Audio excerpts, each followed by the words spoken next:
Olá, seja bem-vindo, seja bem-vinda a mais um episódio do Vai pela Sombra. Nós falamos muito de saúde mental, mas já perceberam que a gente segue vivendo no automático, exaustos, desconectados de nós mesmos? Eu e a Cami acreditamos que esse problema acontece pela forma automática como a gente aprendeu a viver. Todos os dias a gente pensa, sente e age reproduzindo padrões, muitas vezes sem consciência do que está por trás, motivando as nossas escolhas e as nossas ações. A gente escolhe os nossos conteúdos e cria uma comunidade aqui no Vai Pela Sombra para aprofundar eles com o propósito de construir um espaço seguro para ensinar você a questionar suas verdades herdadas. O que a gente quer? A gente quer que você recupere a sua autenticidade, que você fortaleça a coragem de viver uma vida mais alinhada com quem você realmente é. Com esse objetivo em mente, hoje a gente vai falar de um tema urgente e delicado. Nós vamos falar sobre educação infantil, sobre como nós estamos formando o nosso futuro através da relação com a formação das nossas crianças. Quais são os modelos de educação que a gente está construindo e reproduzindo? O que a gente consegue observar na clínica? Que muitas vezes a gente saiu da rigidez extrema para uma ausência de limite. A gente sabe que cada época cria as suas verdades e que geralmente cada movimento reage ao anterior, mas nem sempre o remédio deixa de virar veneno. O que a gente observa? Muitas vezes, hoje, a gente está criando adultos que não sabem lidar com frustração, com limite, com responsabilidade emocional, que não sabe estar em relação nem consigo mesmos de uma forma profunda, muito menos com o outro. Então, existe uma pergunta importante nesse cenário que precisa ser feita. O que hoje a gente está apenas reproduzindo sem nem perceber? Esse é o ponto de virada que a gente quer trazer aqui para você. Existe uma fantasia muito presente. A ideia de que é possível educar uma criança sem dor, sem conflito, sem frustração e sem deixar marcas.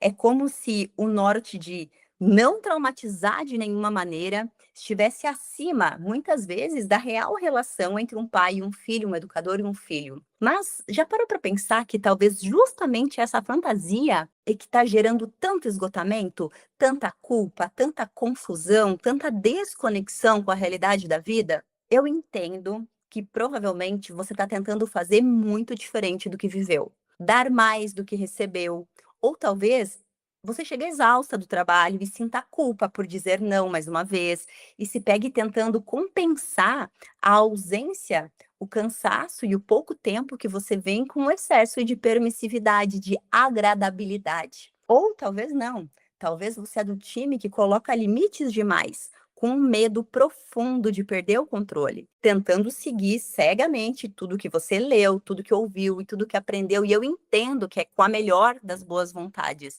mas eu sei que mesmo assim, muitas vezes você se sente perdido, se sente perdida diante da intensidade emocional do seu filho. Muitos pais vivem hoje esse lugar de dúvida constante. Será que eu estou sendo rígido ou permissivo demais? Eu estou protegendo ou eu estou abandonando? E essa confusão, ela é real, ela é válida, ela não surge do nada. Ela nasce de modelos que se chocam, que se contradizem e que, se eu só sigo cegamente, sem refletir e adaptar isso à minha realidade e à realidade do meu filho, eles não ajudam a gente a sustentar a complexidade real do ser individual que o nosso filho é e de toda a infância. Então, entre o excesso de rigidez e a ausência de limites, muitos de nós pais estamos apenas tentando sobreviver, fazendo sim o melhor que a gente consegue, mas sem uma sustentação emocional, sem uma relação com quem nós realmente somos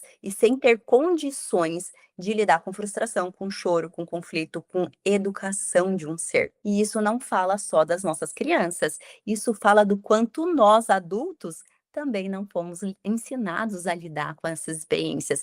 Muitas vezes a gente não teve educação emocional e mesmo hoje, pais, profissionais, a gente segue analfabeto emocional. E sem conseguir lidar com a gente, sem lidar com os nossos próprios traumas e com as próprias marcas da nossa infância, é muito difícil estar inteiro diante da relação da educação e da criação dos nossos filhos. Contardo Caligares, ele tem uma frase maravilhosa que é: "A infância é um chão que a gente pisa a vida inteira, e se nesse chão ainda existem muitas pedras, muitos buracos e muitas coisas não resolvidas, é muito difícil eu criar um chão sustentável, seguro e amoroso para que o meu filho possa dar os seus próximos passos." Então, hoje a nossa conversa é sobre educação infantil, mas não é educação no sentido técnico, metodológico ou apenas pedagógico. A gente quer falar sobre educação como um caminho de transformação do ser, como um caminho que apoia aquele ser individual e singular a se desenvolver, a se relacionar consigo, se relacionar com a vida e crescer. Então a gente não quer, a gente quer, na verdade, falar sobre educação como uma experiência psíquica, como algo que marca, que estrutura e acompanha a criança pela vida inteira. Nos últimos anos, o que eu percebo? É que o discurso sobre a infância mudou muito, e isso é ótimo. A gente fala mais de afeto, de validação emocional, de respeito à criança, de tentar não reproduzir violências, mas junto com esse avanço, uma confusão começou a aparecer com força. O afeto, muitas vezes, é confundido com ausência de limite. E o limite, às vezes, é confundido com autoritarismo. E a autonomia, que é um objetivo de conquista do ser, muitas vezes é confundida com abandono. A clínica, a escola e a ciência mostram algo importante. As crianças precisam de amor, de afeto, de cuidado, mas de contorno, de limite. Elas precisam de acolhimento com estrutura. Isso também confere segurança. As nossas crianças precisam de adultos presentes e responsáveis. E hoje a gente quer conversar sobre caminhos possíveis, respeitosos e estruturados para a educação. É um caminho que não endurece, mas que também não dissolve. Educar não é fórmula, é processo, é tentativa, é disponibilidade para o ajuste constante, porque isso vai depender da realidade da vida, da realidade do meu filho naquele momento e também da minha realidade interna e do meu companheiro, se houver um companheiro, uma companheira em cada momento. E foi pensando nisso que no Vai Pela Sombra a gente criou um espaço seguro de cocriação. Se você é nova por aqui, saiba, tem uma possibilidade de você estar mais próxima da gente, dos nossos convidados, de receber os episódios com antecedência, enviar perguntas para poder participar e ser respondida durante as nossas gravações, participar também de encontros ao vivo exclusivos e cocriar os próximos temas. Inclusive, as nossas cocriadoras logo vão votar na próxima temporada do Vai Pela Sombra. Então, antes de começar esse bate-papo com uma pessoa super especial, eu quero te deixar o convite para fazer parte da nossa comunidade e se tornar uma co-criadora,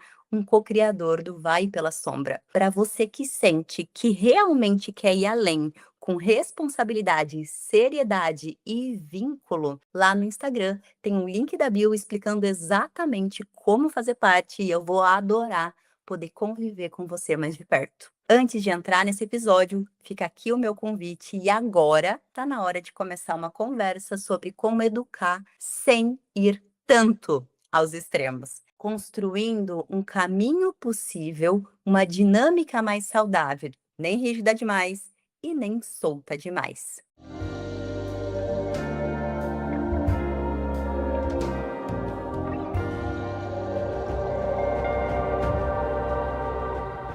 Então, para essa conversa ganhar mais vida, mais conteúdo e mais profundidade, eu trouxe uma convidada muito especial e que é alguém que vive a educação infantil de perto, que precisa todos os dias viver, equilibrar e apoiar outros profissionais e crianças a equilibrar afeto, limite, autonomia e responsabilidade com crianças reais e todas individuais. Hoje eu estou aqui com a Mariana Canova. A Mari é pedagoga, psicopedagoga, é mãe, é esposa, é mestre em educação e é diretora da Escola Peixinho Dourado em Curitiba, que é uma escola incrível que realmente na prática, até me arrepia de falar porque eu sou extremamente grata a essa escola e a Mari. Na prática, a gente vê a experiência de uma educação infantil com presença, com cuidado, com qualidade, com respeito à infância e à singularidade do ser. Quando eu falo singularidade do ser, não é só da criança, é do funcionário, é dos pais.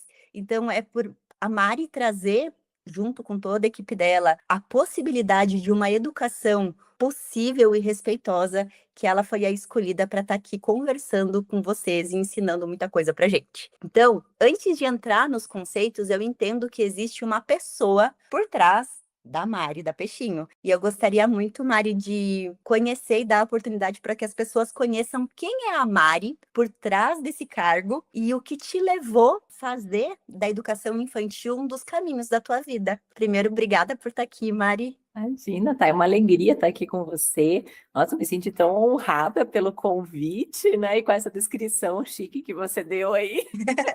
Verdadeira, verdadeira. Bom, então a Mari, hoje ela tem 43 anos, talvez uma menina mulher no sentido de que acredita que pode fazer a diferença para a infância. Eu entrei na educação por DNA, eu brinco que eu sou pedagoga inicialmente por DNA, porque a minha mãe comprou a escola quando eu tinha 3 anos e nunca mais eu saí, apesar de eu ter feito mestrado, ter morado fora, né? Só que o que acontece? Eu não concordava com uma educação muito tradicional, uma pedagogia tradicional. E eu dizia para minha mãe, mãe, eu não devo ser pedagoga porque eu não concordo com algumas coisas, como mesinhas enfileiradas para crianças tão pequenas, prova, né, que a gente tinha para crianças de 6 anos, mas eu achava que era desse jeito, porque sempre foi assim, né? E as outras escolas também eram daquele jeito. E aí eu vivia dizendo, eu vou fazer outra faculdade, eu vou fazer outra coisa da vida, nunca estava satisfeita dentro da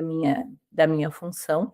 Mas aí um dia, tá, aí apareceu uma postagem no Facebook, antigamente eu usava Facebook, que falava assim, por uma escola diferente. E eu cliquei. E aí eu falei, nossa, existe isso? Era uma viagem pedagógica para a Argentina, numa escola incrível chamada Fabulinos.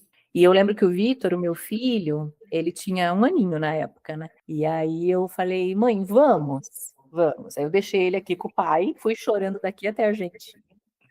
Cheguei lá e falei assim, nossa, a escola é menor que a nossa, eu deixei meu filho.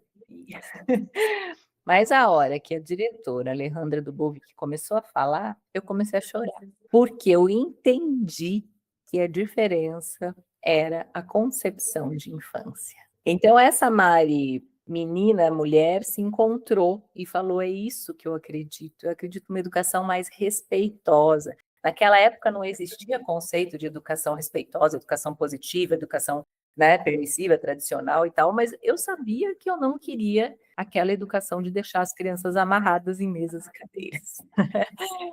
Então, eu comecei uma jornada, né? Isso foi em 2016, e desde então eu tenho o maior orgulho de dizer que eu sou pedagoga, e eu trabalho isso com as meninas, falo, gente, a gente precisa se orgulhar muito da nossa profissão, porque, infelizmente, em muitos lugares a pedagogia, fala que a gente tem meio síndrome de vira-lata, né? Então, Qual psicologia? é uma profissão, assim, de muito status, de muita, né? Você vai falar, eu faço medicina, eu faço direito, eu faço psicologia, né? Quem é da pedagogia fala, eu faço pedagogia. Eu falo, não, eu faço pedagogia, eu posso transformar vidas. Então, a gente começou nessa jornada de transformação e desde então aí eu me encontrei. Aí eu falei, é isso que eu quero fazer da vida, vou transformar essa escola e vou ajudar outras escolas a olharem para a infância com o respeito que ela merece. Então, é isso, assim, essa é a Mari. A Mari pessoal e profissional, ela se mistura muito, sabe, Thay? Eu acho que quando a gente tem uma missão de vida, é difícil fazer essa dissociação, né? Então, é algo que eu trabalho em terapia, inclusive, no sentido de que eu tenho os papéis, a Mari mãe, a Mari esposa, a Mari amiga, a Mari filha, a Mari profissional, mas está tudo muito misturado, tudo muito junto, porque a educação não tem como dissociar ela da vida, né? Então, a gente tenta fazer um trabalho aí da melhor forma possível para isso, pelas crianças, sempre por elas. É bem, bem legal, porque enquanto eu estava te escutando, eu percebo que parece que quem trabalha com aquilo que realiza o seu próprio ser, realmente o trabalho é uma expressão do ser e o trabalho ajudou na transformação de quem a gente era para quem a gente se torna também. E eu acho, inclusive, que isso é uma coisa fundamental na educação, no educador. O educador, seja ele o pai ou o profissional, o que vai fazer ele um bom educador não é a técnica, mas a postura, a decisão de realmente querer fazer diferente. Não tanto diferente no impacto, quanto uma postura autêntica e nova. Realmente acreditar no novo, no seu potencial de fazer a diferença e no potencial daquele outro também de crescer e desenvolver. Pelo menos aqui na psicologia, Mari, eu não sei como é na pedagogia, quando a gente olha para a educação infantil hoje, na maioria das escolas e nas famílias, a gente percebe alguns vetores diferentes que atuam ao mesmo tempo e muitas vezes em conflito, como se fossem estilos educativos ou parentais,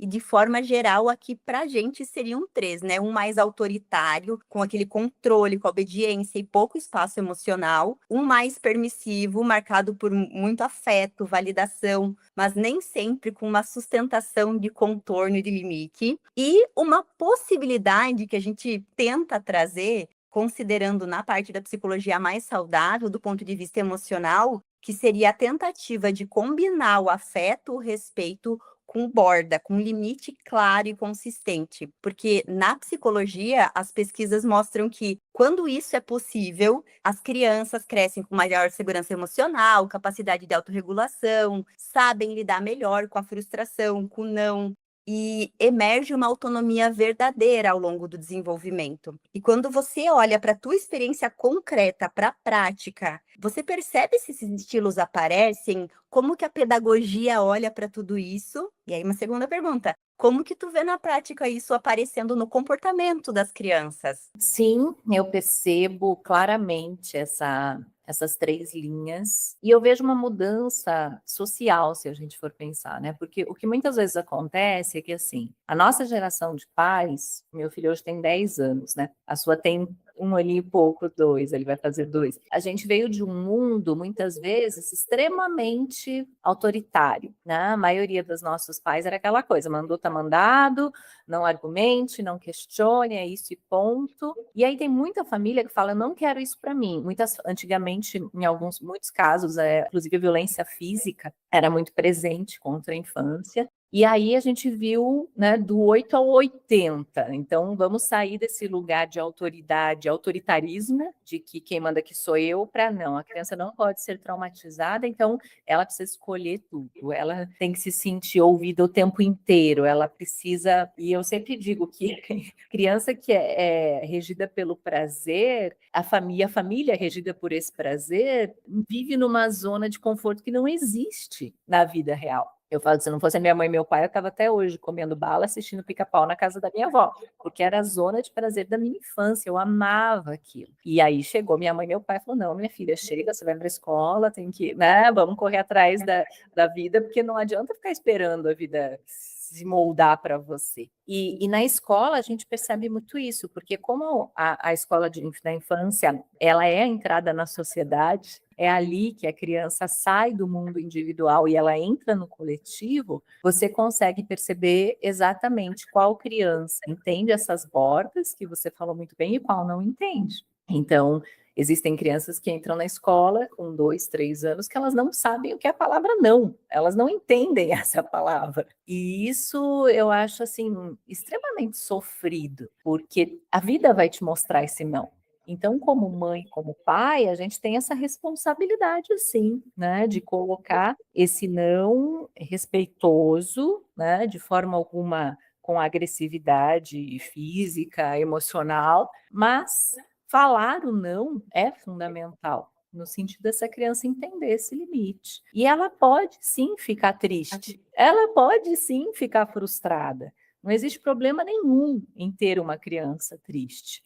Se for uma situação específica, se você explica para ela o motivo, o direito à emoção é de todos. E a gente às vezes, ai meu Deus, estou traumatizando meu filho, não posso, né, dizer o não. Tudo isso vai gerar consequências, né? Então, pensar em qual linha educacional a gente quer, e existem muitas coisas da educação permissiva que até certo ponto são interessantes, mas as consequências vêm.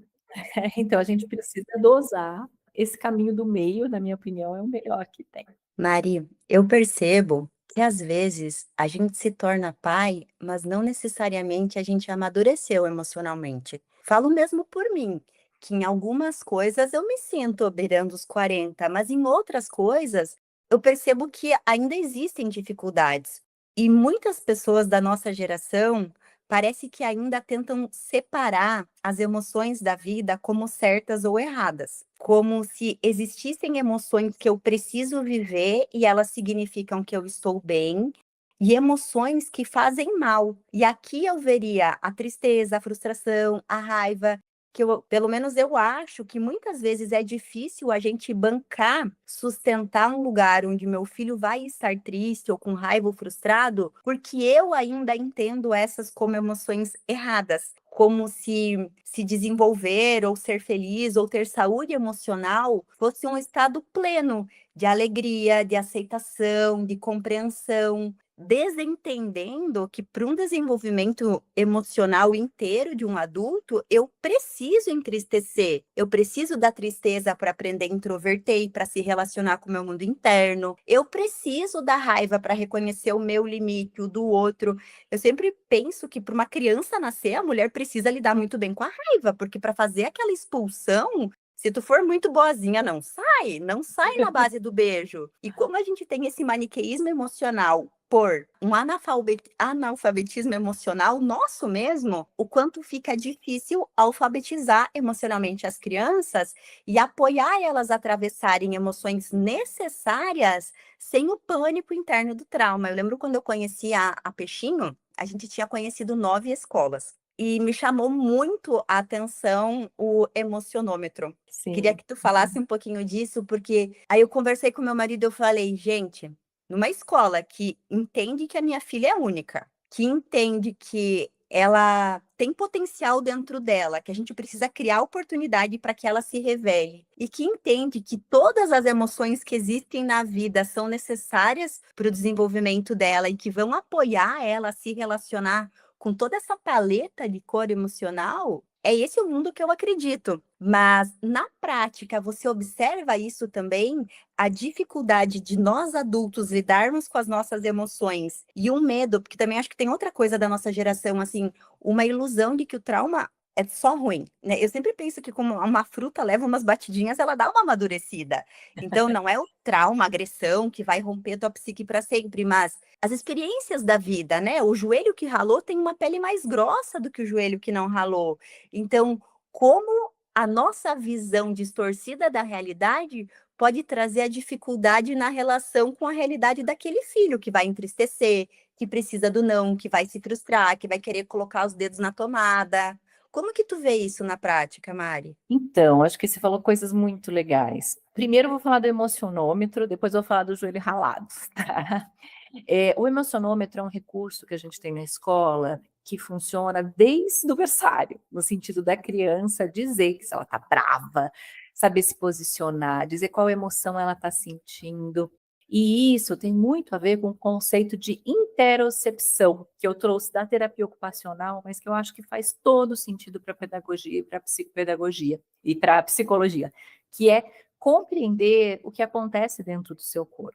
Isso que eu estou sentindo é medo, isso que eu estou sentindo é tristeza, isso que eu estou sentindo é alegria, inclusive situações orgânicas. Isso que eu estou sentindo é vontade de fazer xixi, isso que eu estou sentindo é sede, né? Então, se conhecer e compreender o seu corpo emocionalmente e organicamente, para que a partir dessa compreensão, desse autoconhecimento, você possa tomar decisões, né?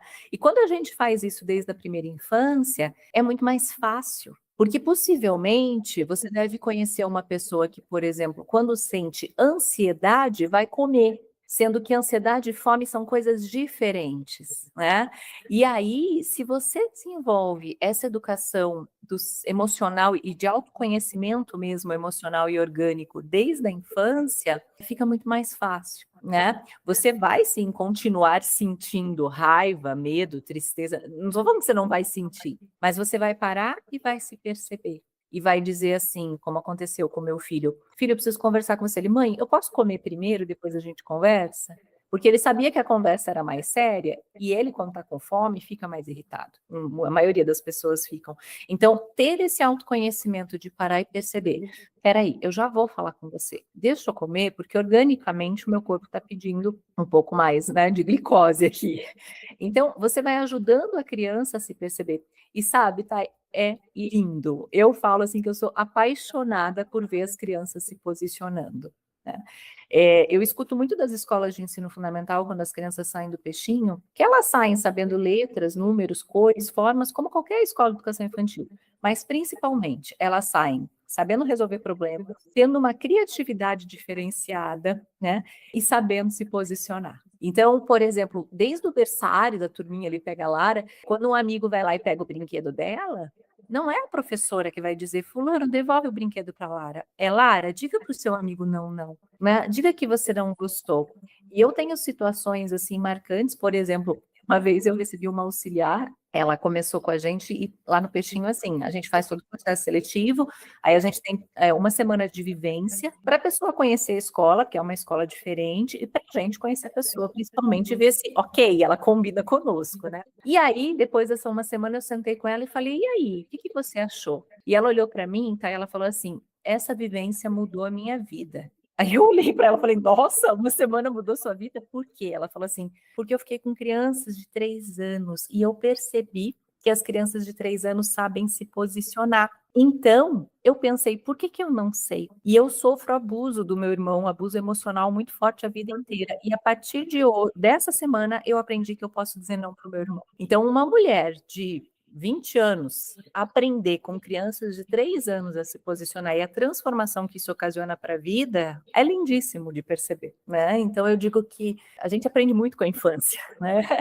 E a gente precisa olhar para a nossa infância interior e pensar: puxa, o que aconteceu? Né? Eu escuto muitas pessoas falando: meu Deus, eu queria ter estudado aqui, né? Porque quando eu estudei era só colar feijão na letra do nome, ou então pintar a harpa do Papai Noel, né? Era uma coisa tão, sabe? E aí a gente fala: não, a infância pode ser diferente.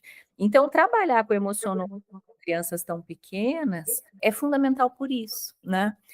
Tem um aplicativo que eu gosto muito, eu acho que eu até já te indiquei, vou falar aqui para quem está ouvindo, que chama In Love While Parenting. É um aplicativo sensacional de desenvolvimento emocional, é de graça, tem lá na Play, né, na Play Store, né, Apple Store, e que te ajuda a pensar sobre as tuas emoções. Então, acho que são conceitos assim que a gente precisa ajudar as crianças com relação a isso, né? E com relação ao joelho ralado, as crianças, durante um bom tempo, eu acho que a pandemia contribuiu com isso também, elas vieram com um atraso de desenvolvimento motor, né? E o que aconteceu? Na verdade, eu vou fazer 2 comentários. Primeiro, que antigamente o Peixinho era uma escola tradicional.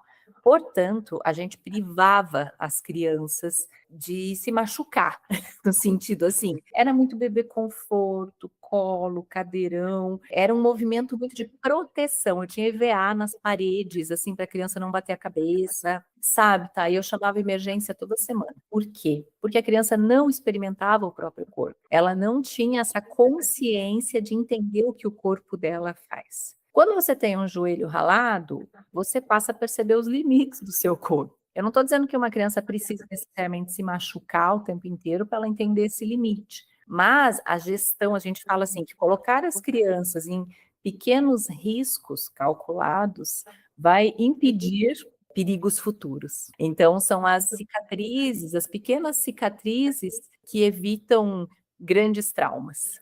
Então, um joelho ralado, a criança toma consciência: opa, peraí, eu vou ter que tomar um pouco mais de consciência aqui. E a gente vê pelas crianças lá na escola, a própria casa dos bebês ali, né, onde os bebês ficam, nós temos brinquedos que às vezes tem gente que fala: meu Deus, os bebês vão subir aí. Sim, eles vão subir e eles conseguem subir. E eu nunca tive nenhum bebê que caiu de cima daquela casinha lá, que é muito, e que os bebês sobem mesmo sem andar, os que ainda é gatinho, conseguem subir, porque eles experimentam o próprio corpo. A Anne Pickler, que é uma pediatra, ortopedista, que norteia o trabalho da motricidade livre, ela fala justamente isso, o quanto a gente precisa, o lugar de bebê é no chão, para ele entender o corpo dele, E a gente precisa permitir essas experiências para que a criança desenvolva essa segurança de enfrentar a realidade da vida, né? De enfrentar esse mundo que está aí fora, né? E que a gente não pode deixar essas crianças eu digo que são bolhas anestésicas, né? Que às vezes você não quer que a criança chore, não quer que ela rale o joelho, não quer que ela se frustre, não quer. Aí o mundo vem e estoura essa bolha. E quando ele estoura essa bolha, essa criança não está preparada para a vida. Então, permitir isso, claro que com segurança, com respeito, é fundamental. Você está instrumentalizando a criança para a vida real. Mari, você que já trabalha há bastante anos, então tu já deve ter visto algumas crianças se tornarem adultos. Quando você vê o efeito da educação que se tinha com excesso de limite, ou quando você acompanha até fora da peixinho, imagina nas tuas relações pessoais, crianças criadas com excesso de cuidado e permissividade, quando eles estão se tornando adultos na prática, porque o que eu vou falar aqui para você, ou é o que um paciente falou, ou é o que eu estou imaginando, porque eu nunca vi, né, de fato, fiquei acompanhando alguém virar um adulto. Tu vê diferença na prática mesmo, quando as crianças não são frustradas, de fato elas são adultos com dificuldade de lidar com frustração ou tudo isso é um achismo? O que que você vê? Olha, eu tenho um exemplo próximo que eu acompanhei o desenvolvimento, então eu posso dizer assim, com muita convicção da percepção, inclusive está no meu livro, né? Em que eu falo que o excesso de amor faz mal, no sentido de não frustrar, né? Claro que a gente tem um excesso de amor pelos filhos, mas não tem como não ter, mas o título era esse, né? E eu acompanhei uma família que os pais, eles eram extremamente apaixonados pelos filhos, mas assim, uma paixão tão intensa que era fora do padrão, sabe? E essa família, esse casal, tudo que você conversava com eles falavam para você: nossa, isso que você disse é extraordinário, sensacional, perfeito. Era tudo com uma intensidade positiva que era irreal, né? Então, qualquer coisa que a gente falasse, eles soltavam rojões, né? Que os filhos falassem. E eu tive a oportunidade de ir na casa desse casal. E assim, ó, nessa época, os filhos já deviam estar em torno dos 30 anos, tá? Eu fiquei chocada, porque assim, ó, é normal você entrar numa casa que tem um bebê pequeno, né, e tem uma foto da mãe grávida, ou então, né, de momentos felizes. O problema é quando essa criança interior, entre aspas, de 30 anos, a casa dos pais mantém essas coisas do começo da vida. E aquilo me chamou muito a atenção, porque eu falei, gente, não é normal uma coisa dessa. Eu entrar na casa e ter um pôster gigante da mãe, assim, era uma foto deles bebezinhos, bem pequenos. E eu falei, não combina, sabe? Quando você olha assim, você fala, né? E o que aconteceu com esses? Eram 2 irmãos, tá? Um deles tentou suicídio, outro desenvolveu síndrome de pânico severíssima. Eu sei que tem um, assim, que até hoje não conseguiu meio que se encontrar na vida, no sentido emocional de se falar. E por coincidência, meu marido contou para mim que chamou um Uber, era ele, e aí eles conversaram, né? E ele falou: olha, não tá fácil, né? Então, situações que mostram o quanto talvez, e o que foi mais, para mim, doído, é que eu escrevi esse texto, e antes de eu publicar o livro, eu publicava muito no Facebook, né? E a mãe leu o texto. Eu Uau! não falei nome, eu não citei nada, mas ela sabia que a história era da vida dela. E aí ela só respondeu assim para mim: que pena que eu não tive alguém que me orientou na hora certa. Então, nessa ciência do quanto aquilo fez mal para os filhos. Então, a gente é sim apaixonada pelos filhos, eu morro de orgulho do meu filho, eu tenho, né, um amor excessivo, para se dizer, mas eu tenho a responsabilidade de educar o meu filho para o mundo, de pensar. Eu desenvolvi uma teoria que eu chamo os 4 pilares do respeito à infância, que é o que uma criança precisa ser desenvolvida nos primeiros 6 anos de vida, tá? Porque isso é estrutura de base emocional, então você tem a formação de personalidade de caráter até os 6 anos de vida. E quais são esses pilares? O primeiro é a autonomia. Eu acho que você provavelmente deve conhecer algum adulto que é muito inteligente intelectualmente, mas não tem autonomia. Né? Vai pedir sempre o aval dos pais, vai pedir sempre depender de alguém, né? O segundo pilar é construção de pensamento crítico. E mesmo na primeira infância, você pode ajudar a sua criança a desenvolver senso crítico. O terceiro é vínculo com a aprendizagem. A criança tem que gostar de aprender, porque a aprendizagem é o que nos pulsa para o novo, para o crescimento, para a evolução. E o quarto pilar, que eu acho que é o mais difícil, é desenvolvimento de habilidades socioemocionais. Então, a partir dessa gama, a gente consegue ajudar as nossas crianças a estruturar. Eu falo que é como se a nossa vida fosse um grande prédio a ser construído. E os pilares é a primeira infância. Se o pilar não está bem estruturado, lá na frente pode cair o prédio. Então, estruturar esses pilares, acho que é um ponto muito fundamental que a gente, como pais, tem de responsabilidade. Pais e educadores, né? A escola também tem um papel fundamental para isso e estou lutando aí para mostrar isso para as escolas, que pode ser diferente, não é só fazer, né, preencher pontilhado, tem muito mais coisa que você precisa desenvolver numa criança nos primeiros 6 anos de vida.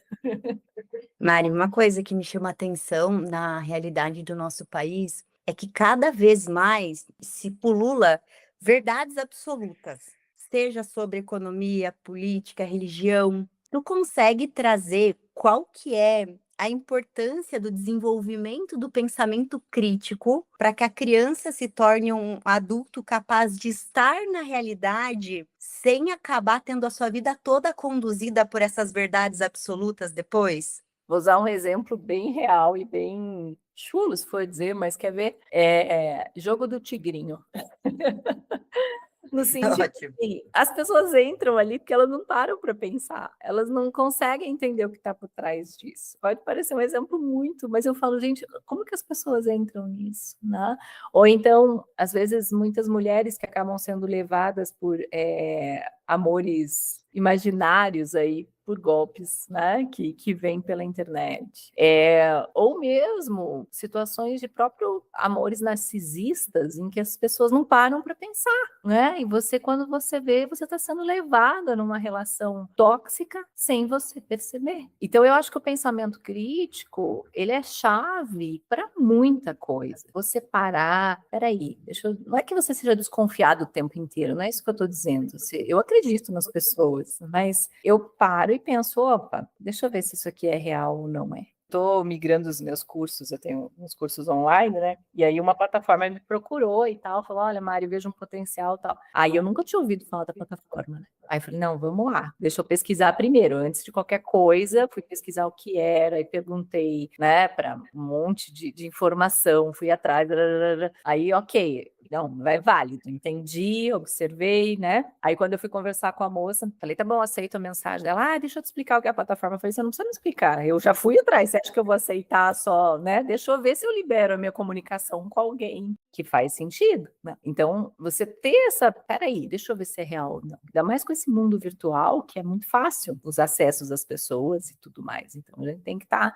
Então, eu acredito que o pensamento crítico, assim, ele é fundamental, né? E a gente vai desenvolvê-lo na infância, sim, de uma maneira associada à fase de desenvolvimento da qual a criança está, mas é lindo e as crianças sempre nos surpreendem, né, Thay? Eu falo como a gente precisa aprender a ouvi-los. Ontem aconteceu uma situação na escola que eu tô revoltada comigo. Eu falo, gente, eu tenho mais de 40 anos quase trabalhando com a infância, e a gente fez uma reunião com as crianças de 5 anos para decidir quais pinturas nós vamos fazer no pátio da escola, os brinquedos, né, as pinturas brincantes ali, desenhos brincantes, que é amarelinha, a gente sempre pôs amarelinha, todo mundo põe uma amarelinha, né?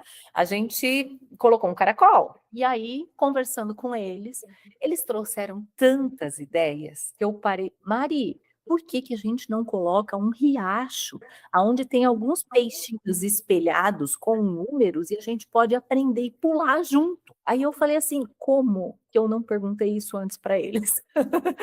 E são crianças extremamente criativas e que argumentam, e que colocam, e que posicionam. E aí eu fiquei assim, eu saí com meu coração ontem, ao mesmo tempo tão quentinho e orgulhoso, indignado comigo mesma. Eu falei, como que eu não fiz isso antes?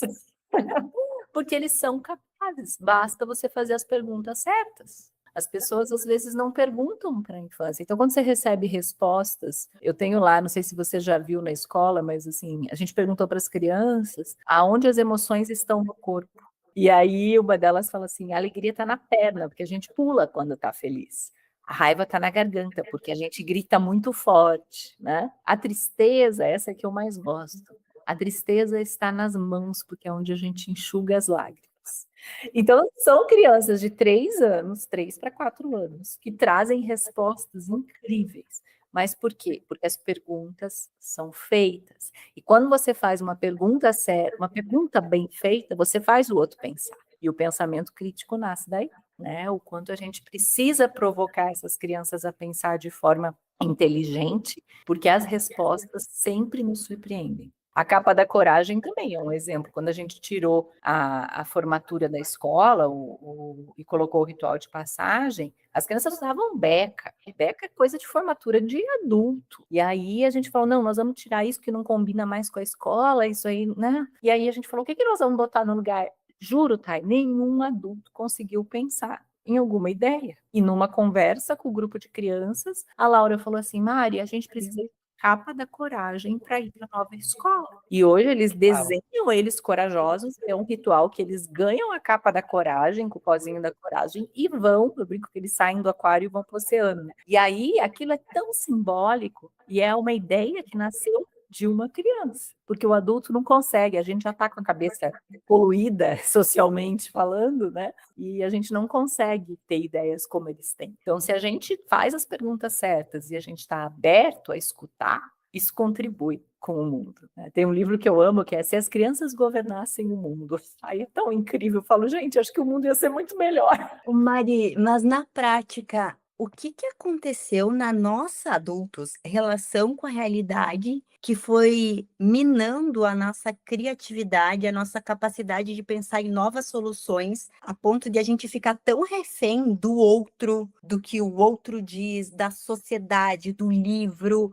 e com tanto medo de pensar pela gente mesmo, de se colocar quando a gente é diferente do outro, e de uma criança que, quando perguntada, tem coragem, capacidade de fazer associação diferente, de dar solução diferente. Como que é a realidade que gera uma coisa ou outra? Tem um livro que eu gosto muito que chama Jardim de Infância para a Vida Toda. E ele é um livro, ele é muito incrível porque ele fala o quanto, infelizmente, a escola formal, tradicional e outras vertentes também da sociedade, mas ela bloqueia a criatividade, né? Isso é doído, porque a maioria das escolas, hoje a gente tem 2 linhas, a educação a pedagogia participativa e a pedagogia transmissiva. A maioria de nós cresceu na pedagogia transmissiva. O que significa isso? A pedagogia transmissiva, o foco é o conteúdo. O professor tem o conteúdo. O papel do professor é transmitir o conteúdo para a criança que não sabe nada,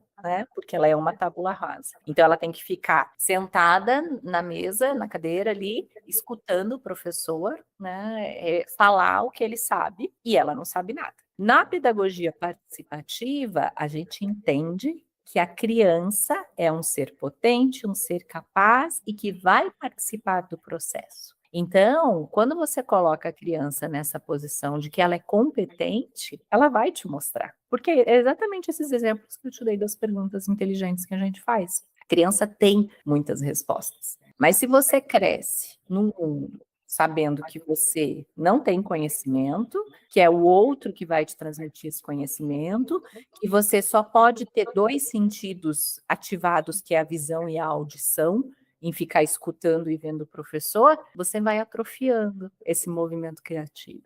E é doído isso, sabe? Eu acho assim, eu sempre digo que a escola, ela precisa ser estésica e não anestésica. Porque se você impede o desenvolvimento dos seus sentidos e só restringe eles à audição e à visão, você atrofia a tua criatividade. Então, permitir que a criança explore pelo corpo inteiro. Hoje nós temos aí 8 sentidos e não 5, né? Então, a gente aprendeu na escola que eram só os 5. Mas hoje você tem também a propriocepção, a interocepção, o vestibular, que são sistemas fundamentais para te gerar todas essas conexões. E se você não os usa, vai atrofiando.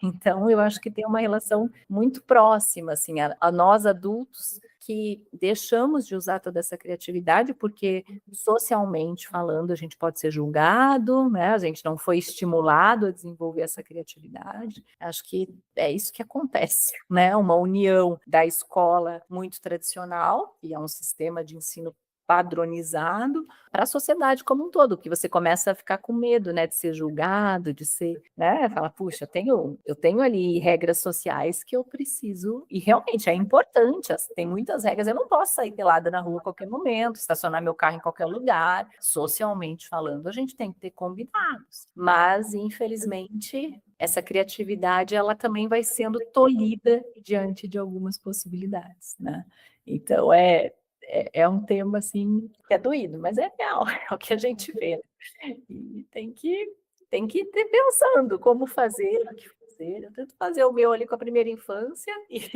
e acho que a gente, né, vai desenvolvendo. Ontem eu achei tão lindo também, eu falo, eu na escola, juro para você, tá, eu tenho tanto orgulho, porque eu me surpreendo com coisas que acontecem lá dentro, né? Que às vezes eu também não estou esperando, porque felizmente a gente tem uma equipe muito bem preparada. E ontem teve uma turma que ela fez na frente da escola, não sei se você chegou a ver nos stories, mas uma brincadeira com a água dos sentimentos. Eram bacias, cada bacia com uma cor. E aí era a água da alegria, a água da tristeza, a água do medo. E eles brincando foram falando situações emocionais que eu falei, gente, olha que coisa mais incrível isso. Então, você está aí com todos os sentidos sendo trabalhados e a interocepção, esse conceito emocional sendo trabalhado também, né?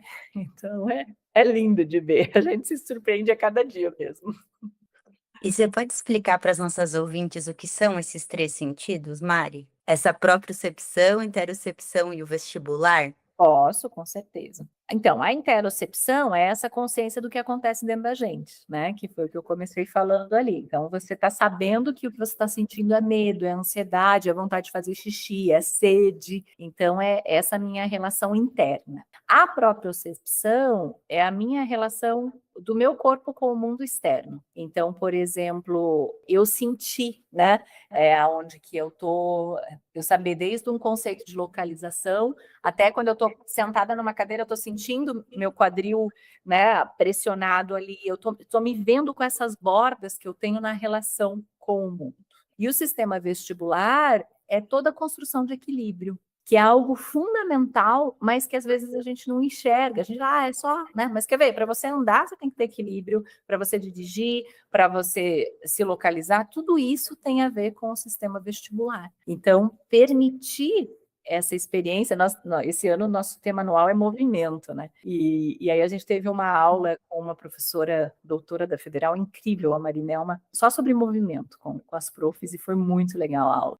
E aí algumas experiências nossas, motoras, nos fez ter consciência do quanto esse movimento, esse sistema vestibular acontecem, mas que às vezes a gente não percebe. Então, uma criança que invade o espaço da outra, ela também está desenvolvendo essa própria percepção, esse sistema vestibular. Eu tive um caso na escola uma vez, ele não conseguia sentar na roda, ele chegou para a gente com 3 anos. Ele não entendia a palavra não, e ele invadia o espaço dos outros. Então, as crianças não queriam ficar perto dele, porque, né, ele machucava as crianças, ele invadia esse espaço. E aí foi um trabalho fortíssimo, assim, com a família, foi para uma terapia ocupacional, a gente trabalhou com a psicologia, para colocar esses limites e esse mundo necessário. E uma fala dessa mãe me chamou muito a atenção, que eu falei, nossa, tem tudo a ver. Ela falava assim para mim, Mari, você sempre fala que as crianças não podem viver na zona de prazer, né? Mas nós adultos também não. Aliás, nós queremos viver na zona de prazer, todo mundo quer viver. Então, toda vez que eu vou colocar gasolina no meu carro, eu compro um Hot Wheels para o meu filho. Por quê? Porque eu me sinto feliz em ver ele feliz. Nossa, aquilo para mim, tá aí, explicou tanta coisa, porque era uma criança que não conseguia entender que o mundo não é feito só de prazer. Ele buscava isso 100% do tempo. Inclusive, quando ele invadia o espaço do amigo, porque ele não parava para pensar, esse amigo está brincando agora, eu vou pedir para ele o brinquedo. Ele arrancava da mão da criança. porque a zona de prazer dele era ele. E aí foi um trabalho muito intenso com essa família, né, para que a gente pudesse ajudá-lo dentro dessa organização. Melhorou muito, infelizmente. Eles crescem, então eles têm que sair da escola agora, né? Eu já não tenho mais tanto contato com ele, mas me marcou muito essa fala dela, porque era uma mulher extremamente inteligente, inclusive uma neurologista. E aquilo falou, gente, é total realidade. A mãe também quer viver na zona de prazer, e a zona de prazer maior de uma mãe é ver um filho feliz. Então, olha que difícil que é o nosso papel materno, porque ao mesmo tempo que a gente acolhe, a gente tem ali os papéis materno e paterno, mas você também precisa moldar esses limites, né? Você precisa permitir que essa criança desenvolva isso. E se você quer viver nessa zona de prazer em ver o seu filho feliz o tempo inteiro, você não vai conseguir dizer não, né?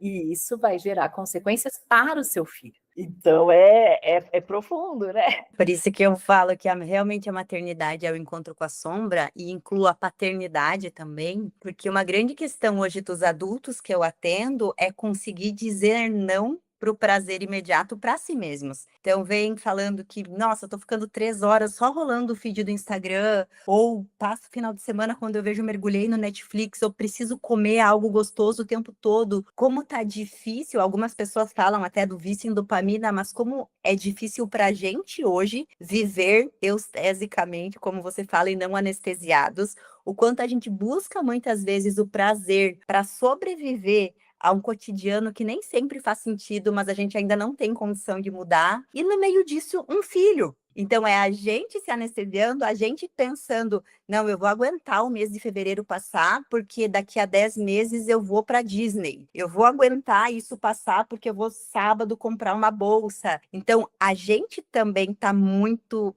adoecido às vezes, precisando de doses altas de prazer ou compensação para dar conta da nossa realidade. E aí vem um filho, como não reproduzir isso ou como conseguir sustentar sem incoerência para essa criança um não à busca do prazer, né? Porque daí às vezes eu falo, então o meu filho não vai ver telas. E eu faço o meu filho dormir correndo e vou eu lá pro feed do Instagram encher meu cérebro de uma dopamina barata. Então, o quanto é necessário a gente também buscar uma coerência interna, né? De quem eu sou e quem eu quero me tornar para apoiar a estruturação do desenvolvimento dessa criança. Eu não sei se tu acredita nisso, Mari, mas eu acredito que eles captam as nossas inconsistências também. Com toda Que certeza. a gente faz tanto serviço para não bater, para não falar uma palavra feia, para tentar não frustrar, com a lógica do não traumatizar, sem perceber que a criança, como você disse, ela não aprende só pelo que ela escuta e pelo que ela ouve, mas por tudo que ela sente. E às vezes, só de sentir uma inconsistência muito grande entre o discurso dos meus pais até a escola que os meus pais escolhem ou os cuidadores que os meus pais vão escolher e como meus pais vivem a vida, o quanto isso também traz uma insegurança para a criança, porque, peraí, isso é uma mentira. Como se tem um discurso, se vive outra coisa, eu posso confiar nesses pais? E eu acho que às vezes a gente não percebe que isso pode gerar um trauma muito maior do que deixar um filho chorando porque ele não vai brincar com a pomada. Então, esse chamado também para que a gente, né, cresça. Eu tenho o hábito, agora nem mais tanto, porque ele já cresceu, mas eu escrevia muitas frases que o Vitor falava quando era pequeno. E uma das frases que que mexeu muito comigo, assim, e até hoje, às vezes eu volto ali nas anotações para ler, eu leio junto com ele, a gente dá risada das hipóteses, né, que são incríveis que as crianças desenvolvem. E ele falou assim para mim, mãe, eu sei que você está feliz por fora, mas triste por dentro. Olha isso, né? Ele tinha 4 anos, porque foi no tempo da pandemia, e ele falou isso para mim. E aquilo, eu falei assim, meu Deus do céu, como é que uma criança de 4 anos consegue perceber, né, isso? Porque você não vai conseguir fingir. Então, é muito mais fácil você dizer para o seu filho o teu sentimento real, e isso, inclusive, vai trazer, aí você pode dizer melhor do que eu, né, essa consciência de que os pais não são perfeitos, né? Eu cresci achando que a minha mãe era perfeita, e assim, anos de terapia para poder perceber que não. né? E de tudo bem ela não ser perfeita, ela é humana, né? Então, a gente às vezes entra nesse universo de que, ai, eu não posso mostrar para o meu filho que eu errei, ou que eu sofro, ou que eu, sabe, sou, né, não sou boa o suficiente nisso. E quais as consequências disso também para as crianças? Então, poder dizer para ela assim, filha, eu estou triste, eu estou muito triste porque a pandemia lá na época aconteceu e eu falava isso para ele, né? Então, acho que isso, sim, dessa angústia eu não sofro tanto, que eu tenho certeza que ele percebe que a mãe dele não é perfeita, né? E que vai chorar, vai ficar triste. A gente pode falar, assim, das emoções que nós sentimos, porque somos humanos, né? E é muito mais fácil você explicar o motivo. É claro que você não tem que tomar cuidado para não vai fazer uma tese de doutorado com a criança, né? Mas você é humana e tudo bem, né? A gente pode sim falar. Por isso que eu falo, o meu livro chama de Maternidade Possível, porque é justamente isso que a gente vai fazer, né? A gente vai fazer o nosso melhor possível. Eu gosto muito dessa expressão que eu trouxe do escotismo. Você fez o seu melhor possível? E não é perfeito. O melhor possível não é perfeito. E tudo bem. Se você se esforçou, se você se dedica para isso, se você tem consciência que as coisas não vão ter toda essa perfeição, né? E a vida não é perfeita, né? Sabe que essa visão ela traz uma leveza e uma simplicidade que eu acho que a maternidade ela precisa hoje um pouquinho. A gente brinca muito, eu e minha irmã, com a mãe, a gente fala, nossa mãe, na nossa época a criança nem era um ser vivo, tipo, a criança era uma extensão, meio um objeto. A gente ia meio no rolo, dormia na cadeira do baile.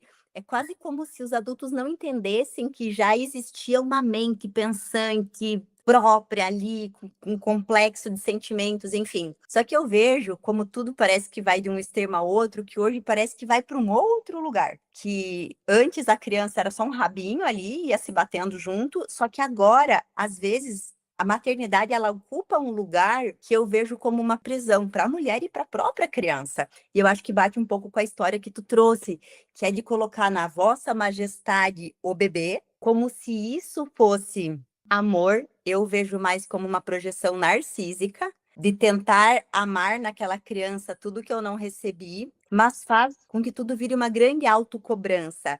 Cada falha, cada impossibilidade, cada não. Por exemplo, eu e você, para a gente estar aqui agora, nós duas conversando como mulheres, a gente está frustrando a nossa eu-mãe. A nossa eu-mãe não está sendo perfeita, porque é um sábado de manhã, com sol. Como assim? Você ainda é um pouco perdoada, porque o seu sai da cama sozinho.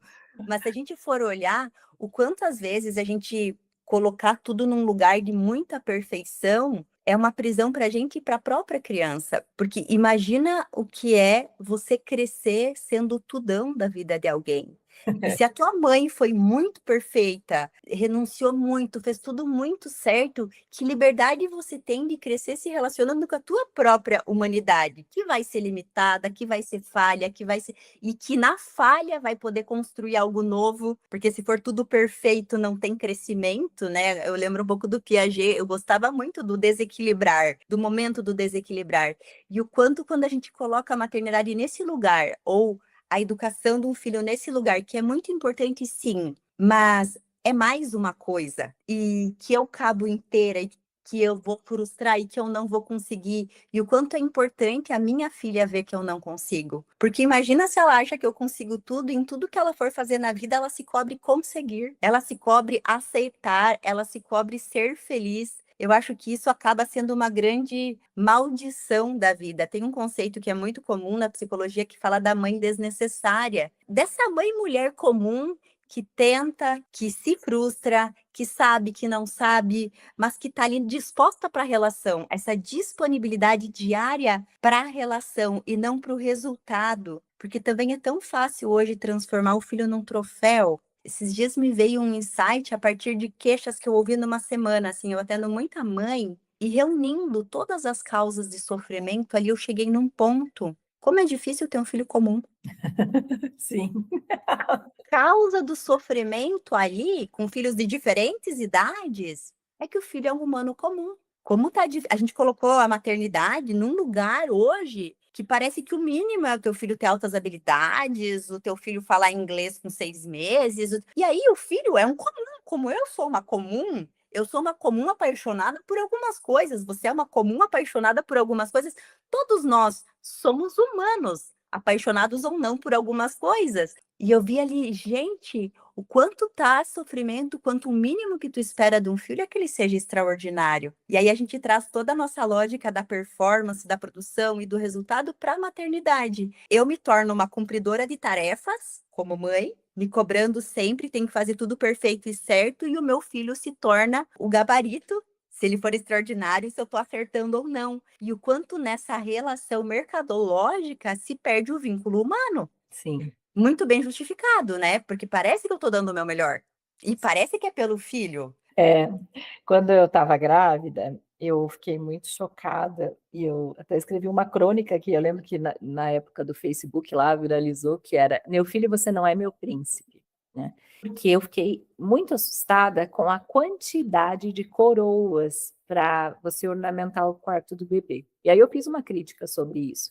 E eu lembro que tinha uma parente meio distante da família que estava grávida também, né, e quando o filho dela nasceu, eles deram de lembrancinha uma garrafa de champanhe com o nome da criança. E no caso do nosso filho, a gente deu um saquinho de semente, porque a gente entendia que era uma semente que precisava cultivar, né, e queria se transformar numa árvore. E aí a gente brincava que era comida de rato, porque era semente de girassol, né, falei: "Nossa, que diferença, enquanto uns dão garrafa de champanhe, outras dão comida de rato". E aí eu e meu marido, internamente, claro, a gente brincava com esses conceitos. Então, o quarto do Vitor, quando ele nasceu, ele tinha uma árvore. Eu desenhei uma árvore, assim, toda estilosa, porque eu entendia isso, assim, eu precisava, como mãe, cultivar essas sementes. A educação, ela é justamente isso. Não é só uma garrafa de champanhe para você celebrar o mundo dizendo que você virou mãe e que nasceu a maior alegria da sua vida, né.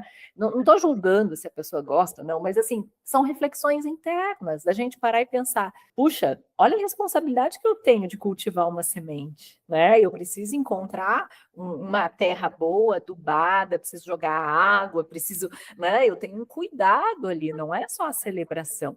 Então, pensar sobre isso e sobre o nosso papel mesmo de educação, né, é bem profundo, né. E o que eu soube, assim, essa criança, que hoje tem praticamente a idade do Vitor, ela é uma criança que sofre de ansiedades tremendas, faz acompanhamentos enormes. Não estou dizendo que meu filho não sofre também, porque também faz parte da vida, mas, assim, olhar esse conceito, né, de pensar entre sementes e garrafas de champanhe, o que a gente enxerga da maternidade, né, como a gente promove essa reflexão e educacional mesmo. Qual a educação que eu dou para o meu filho, né, porque não é um filho troféu. E uma coisa que você falou que eu gosto muito e acho importantíssimo a gente falar, é a quebra desse filho perfeito. Quando o Vitor tinha 2 anos, a professora escreveu na avaliação que ele comia com a mão, e eu fiquei revoltadíssima. "Quem essa professora pensa que é?" E não sei o quê. E eu tenho uma amiga que ela é engenheira, eu amo ela de paixão, ela é papuf, sabe. Aí eu cheguei para ela e falei assim: "Você acredita que a professora colocou isso na avaliação?" Ela olhou para mim e falou: "Ô Mari, vem cá, você achou que seu filho ia ser perfeito?" Eu falei: "Mas é claro, eu sou pedagoga, psicopedagoga, tenho mestrado em educação, tenho uma escola, óbvio que o meu filho vai ser perfeito". E aí ela olhou e falou: "Bem-vindo à realidade". Pá! Uau. Deu um tapa na minha cara, e foi a melhor coisa que me aconteceu, porque eu não preciso de um filho perfeito. Ele vai ter sim os problemas, as questões particulares dele, porque ele é humano. E eu, como mãe, não quero um filho troféu. Eu vou ter 1000 problemas que eu tenho como mãe, que vou precisar às vezes de uma ajuda terapêutica, vou precisar, porque a humanidade é isso, a vida é essa, não é perfeição, né. Então, a maternidade, ela é possível, ela não é perfeita, né. Então pensar sobre esse conceito e que você vai amar esse filho independente das imperfeições que ele vai te mostrar, né. Agora você não vai abrir mão do teu papel de educadora, né, de mãe que tá ornamentando ele para a vida, né. Então, é uma balança, né. A maternidade é sempre essa balança. É uma balança eterna, eu acho, de você pensar até que ponto que eu elogio demais, até que ponto que eu, né, seguro, até que ponto eu, né, não tá bom aqui, filho, vai lá, se esforça mais um pouco, vai chorar, você vai ficar em tédio, não pode ver televisão, né, não pode ter, não vai ter celular. Ah, mãe, todos os meus amigos têm celular. Sinto muito, meu filho, né? Você não é todo mundo. Não é todo mundo, eu jamais imaginei que eu ia falar isso, né? E o pior é que ele argumenta que, eu falo, às vezes eu fico pensando, né, putz, quem que inventa essas coisas de colocar a criança com pensamento crítico? Porque ele me dá umas na cara, que eu falo, quem que inventou essas pedagogias participativas que põe essas crianças para pensar? Agora tem que lidar com a consequência.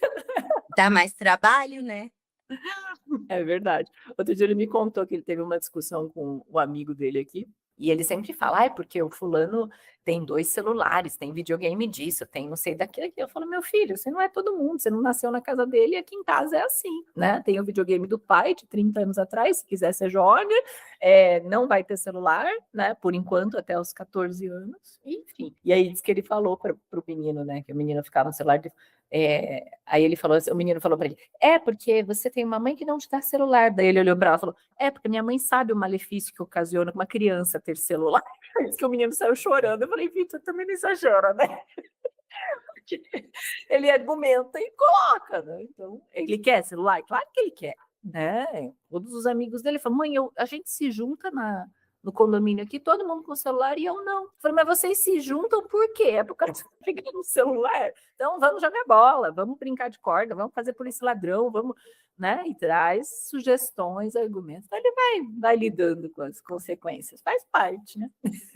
E eu gosto muito dessa imagem para pensar em maternidade da semente, porque eu acho que ela mostra a oportunidade e o limite que a gente tem como mãe, né? Porque a gente pode tentar oferecer a terra, às vezes adubar, às vezes ajudar a matar a praga, fazer poda necessária, mas ali no cotilé da semente já existe uma informação que vai se expressar e que nela a gente não tem controle. Então, fazer essa dança entre o que é possível, sabendo que no possível, às vezes eu vou pesar a mão no herbicida, eu vou pesar a mão no adubo, e aí eu vou ter que tirar um pouquinho, mas também reconhecer a minha humildade perante o que eu não controlo desse outro que vai vir a ser, e eu contemplo. E nesse contemplado, o outro que vai se revelando ao longo dos anos, o quanto vai sendo colocado em choque as expectativas que a gente teve, sim, porque então, as minhas pacientes elas falam, ai, como que eu faço para não ter expectativa? Como que eu faço para não ter culpa? Como que eu faço para não ter medo? Como eu faço para ter mais coragem na maternidade? E eu falo, essa é a pergunta errada, porque você está me perguntando como não lidar com a realidade, como não ser real. Porque eu acho que o único lugar que a gente pode chegar é reconhecer quais são, sim, as minhas expectativas e eu tentar ficar com elas em vez de projetá-las na minha filha. Às vezes eu estou fazendo a Lara dormir e eu vou me dando conta de várias expectativas, de várias projeções. E eu acredito que isso vai ser para sempre, porque eu tenho crenças, eu tenho valores, eu tenho os meus próprios traumas, eu tenho muitas coisas que, por mais que eu não concorde em mim, elas ainda me são. E isso vai estar entre eu e a relação com ela. Então, não tem como eu não esperar, mas tem como eu me responsabilizar por aquela expectativa e não esperar que ela atenda. Trabalhar isso dentro de terapia e sobre culpa e segurança. Eu acho que algumas experiências elas são inerentes à escolha de ser mãe. E eu não acho que elas são o problema em si mesmos, porque eu acho que se eu aprendo, mesmo com culpa, a bancar uma decisão, eu acredito que eu estou evoluindo como ser humano. Se mesmo com medo eu faço o que é possível, se mesmo insegura eu dou o passo de hoje, eu acredito que tudo isso me ajuda também a me transformar no ser único que eu sou, que ainda está em formação. Então, também trazer essa realidade para a possibilidade materna, a gente vai sentir medo, culpa, insegurança, a gente vai não saber, a gente vai projetar, a gente vai se frustrar, mas como eu vou me relacionar com tudo isso? Como uma adulta, né, dentro do que é possível também. E como tu falou do celular do Vitor, eu queria trazer aqui a pergunta de uma das nossas mulheres da comunidade, porque ela fala de telas, Mari. Atualmente, o meu filho, de 10 anos, tem acesso a 30 minutos de TV por dia, videogame por períodos definidos, que é na sexta, no sábado, domingo e feriados. E em alguns momentos, eu associo o uso de tela a ele cumprir atividades diárias. Eu queria a sua opinião, do ponto de vista do desenvolvimento emocional e autorregulação, como vocês avaliam esse tipo de estratégia? Em que ponto isso pode ajudar na organização interna e que ponto isso pode gerar tensão, controle ou conflito? Fui eu que fiz a mesma pergunta? Eu fiz a minha Você pergunta viu para mim mesma. que elas são maravilhosas? Amei a pergunta e é muito a realidade que eu vivo também. Eu vou ser bem transparente, que essa é uma angústia minha também. Como eu não sou uma mãe perfeita, uma educadora perfeita, eu também tenho essa mesma preocupação, tá? O Vitor hoje também tem ele não tem videogame, né, então não existe esses limites, mas ele vai no vizinho jogar videogame, o que é pior, porque eu não estou vendo, mas eu não vou privar ele do mundo, então é um desafio e tanto, né? Esses Roblox da vida aí que também aqui em casa não tem, mas eu sei que no vizinho tem. E aí o pensamento crítico que eu desenvolvo no meu filho é para ele poder lidar, né, com essas questões que ele vai encontrar na vida. Eu acredito assim, o limite às telas, né, ele é necessário. Se você não colocar o limite, essa carga dopaminérgica, como você falou muito bem, a criança vai ficar o dia inteiro ali. Então, é sempre esse desafio, né, de como você não faz como moeda de troca, mas ao mesmo tempo dá o limite, né? Então, eu vou ser muito transparente, que talvez eu não tenha a resposta exata para essa pergunta, porque eu vivo da mesma angústia e eu acho que hoje é um desafio de muitas mães, mas com esse pensamento de que, ao mesmo tempo que eu limito, né, eu conduzo e eu dou as bolas, porque senão você tem aí pessoas que não saem do quarto e que ficam, né, vivendo uma vida virtual, sabe, assim, 1, 2 meses sem sair de casa, né, pede iFood, chega comida e fica, e fica, e fica, então a gente precisa sim fazer esse limite. O que a gente não pode abrir mão é que existe uma vida além da tecnologia, né. Então trazer repertório, possibilidade para as crianças é nosso papel também, né, então levá-los à natureza, levá-los a museus, tá? E a gente vai mostrando para os nossos filhos que é uma luta cruel, porque dependendo da criança, ela vai querer ficar vendo Roblox ou Netflix o tempo inteiro, YouTube, né? O Vitor aqui em casa só pode ver YouTube com a gente. E aí ele, mãe, eu quero ver o Guinness Book. Tá bom, filho, vamos lá, eu assisto com você. Porque você vê uns YouTubers falando coisas aí que você fica chocada. Né? Então, sei que ele assiste YouTube na casa do vizinho? Sei, mas eu não vou privá-lo do mundo. Então, é um desafio e tanto, né? Então, eu acho que ter essa consciência de que os limites são necessários, mas que nós, como mães, como pais, temos também que ampliar a possibilidade de repertório de vida para eles, de sensações, pensando nesse movimento que não pode ser anestésico, porque pensa, a tela também ela é anestésica, ela vai trabalhar exatamente os dois sentidos, que é a visão e a audição. E isso te bloqueia, né. Então, não, vamos passear num parque, vamos passear num museu, vamos, né, procurar outras sensações e possibilidades ali para permitir para os nossos filhos, né. Lembra sempre, eu falo sempre dos 4 S's, né, tem que ter para educar, você precisa ter sensação, sentimento, significado e sujeira. Que bonito isso, Mari. Eu acho que é importante, né, então, suje-se com o seu filho, vai pisar na grama, vai pisar na areia, vai, né, fazer argila. Ontem eu vi que você estava lá no negócio de cerâmica, eu sou doida, eu preciso voltar para cerâmica, tá, aí eu falei: "Vou conversar com a Thay para É muito bom. é maravilhoso, né, a cerâmica te trabalha tanta coisa". E você sabe que eu escrevi um texto sobre o que a cerâmica me trouxe também para a maternidade, né, quando a época que eu fiz cerâmica, o quanto eu fiz relações, assim, de paciência, de frustração, de tempo, e que são coisas muito associadas à maternidade. Então eu falei: "Nossa, olha, altos insights aqui que a gente vai fazendo". E a gente vai descobrindo também a potência de mulher se relacionar com mulher, né, o quanto a gente se cura na troca. Eu falo que eu sou apaixonada por mulheres, porque não tem um encontro que não me transforme.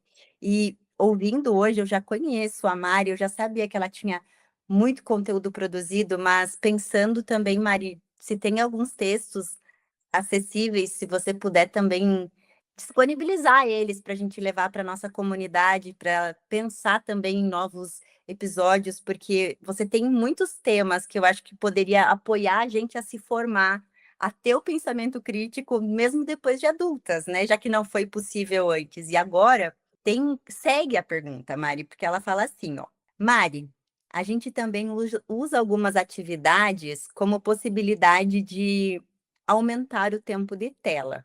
Então ele ajuda em alguma tarefa doméstica, pratica música e lê, e a gente aumenta o tempo de tela. Esse tipo de troca tende a fortalecer ou enfraquecer a motivação interna da criança? Como eu equilibro colaboração, responsabilidade e prazer sem transformar tudo em troca?" Essa é uma boa pergunta. Eu não sou a favor disso. Eu acho que, assim, se existe um tempo de tela, ele precisa ser cumprido. Não é que você vai aumentar o tempo de tela se a criança ajudar a lavar a louça. Lavar a louça precisa, faz parte da vida, né? Então, as responsabilidades necessárias para o dia a dia, no meu ponto de vista, não devem estar atreladas a isso, né? Porque a criança precisa entender que na vida a gente tem ações que são necessárias ser feitas para a gente sobreviver. Né, você não vai ficar sem lavar louça, você não vai ficar sem arrumar a cama, você não vai ficar, né, então são necessidades de responsabilidade. Aí eu acho que a moeda de troca é muito forte, sabe, e aí você valida ainda mais o uso de telas, porque a criança entende que aquilo é um prêmio. Então aí eu sou um pouco contra, assim, né, a gente tem que dar esses limites bem claros e não é uma premiação tela, né. Acho que esse ponto aí é bem importante. E depois ela segue falando também sobre a questão da mesada, de relacionar a mesada a atividades domésticas. Eu também vou colocar a minha opinião aqui, muito longe de ser uma dona da verdade, é apenas a minha opinião hoje, talvez mês que vem eu fale diferente, mas hoje eu penso que a responsabilidade, ela é responsabilidade por si mesma. Exatamente. Então, se eu premio uma coisa que deve ser feita, porque você é um ser humano que vive em comunidade, a nossa casa ela é uma comunidade, todos que estão ali se afetam e as obrigações dali, de acordo com a complexidade, fica para todos.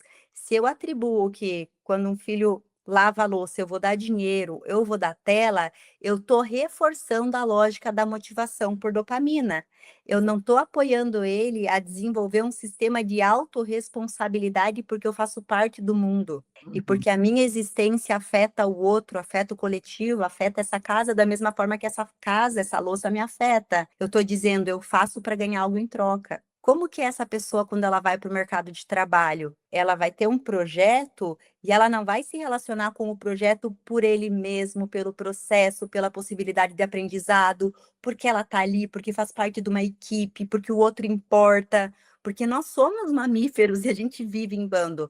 Ela vai fazer porque aí nesse projeto ela vai ganhar um aumento, ou vai ganhar o bônus, ou vai ganhar uma viagem. Eu não concordo, eu sei que funciona, porque na faculdade de psicologia a gente faz isso com rato, e a gente vê que funciona na criação de comportamento, dar o reforço positivo. Mas eu acho que a pergunta que fica para, né, para todas nós é: a partir do que eu quero que meu filho se motive? E a partir do que eu quero me motivar? É claro que a gente não vai fazer trabalho escravo com a criança, né? Mas aqui em casa, como é que funciona? Dentro do limite da possibilidade da Lara, com 1 ano e 7 meses, ela já é responsável pelo que ela consegue fazer. Então, é a Lara que coloca todas as nossas roupas do dia no saco de roupa suja. É a Lara que coloca as coisas não pesadas na máquina de lavar. A Lara limpa a parte da mesa dela depois dela comer. Então, o que ela dá conta por peso e por capacidade, ela faz, porque ela faz parte desse sistema.